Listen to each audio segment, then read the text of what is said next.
आणि त्याचबरोबर ज्या विधवा महिला आहेत किंवा ज्या एकल महिला आहेत म्हणजे ज्यांचे वडील वारलेले आहेत पण डिवोर्स झालेला आहे किंवा अशा पद्धतीच्या ज्या काही बाबी आहेत तर त्याच्यामध्ये त्यांचीही त्याच्यामध्ये विनंती होती, सूचना होती.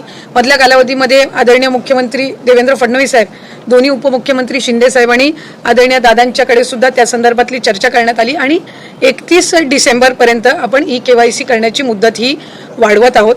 म्हणजे जेणेकरून ज्या अतिवृष्टी झाली स्थिती झाली तिथल्यांनाही महिलांना KYC साठी त्या ठिकाणी अधिकची मुदतीतून त्यांना KYC ची प्रक्रिया पूर्ण करता येईल.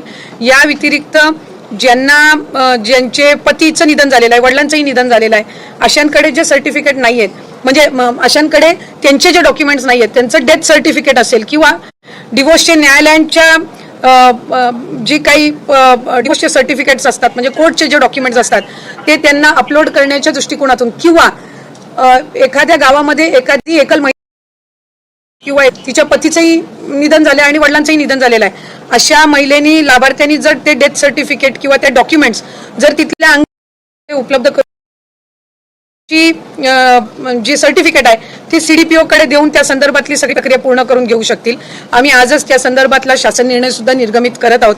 त्याच्यामध्ये ज्या ज्या गावातल्या किंवा शहरातल्या तिथल्या अंगणवाडी केंद्र आहेत, ज्या अंगणवाडी सेविका आहेत त्यांच्याकडे त्यांनी तशा पद्धतीचे कागदपत्र सबमिट करायचे आहेत. इन द मीन वाईल त्या मध्यंतरी त्या कालावधीमध्ये आम्ही वेबसाईटवर पण तशा पद्धतीचं ऑप्शन हे देण्याच्या दृष्टिकोनातून आमचं काम हे सुरू आहे.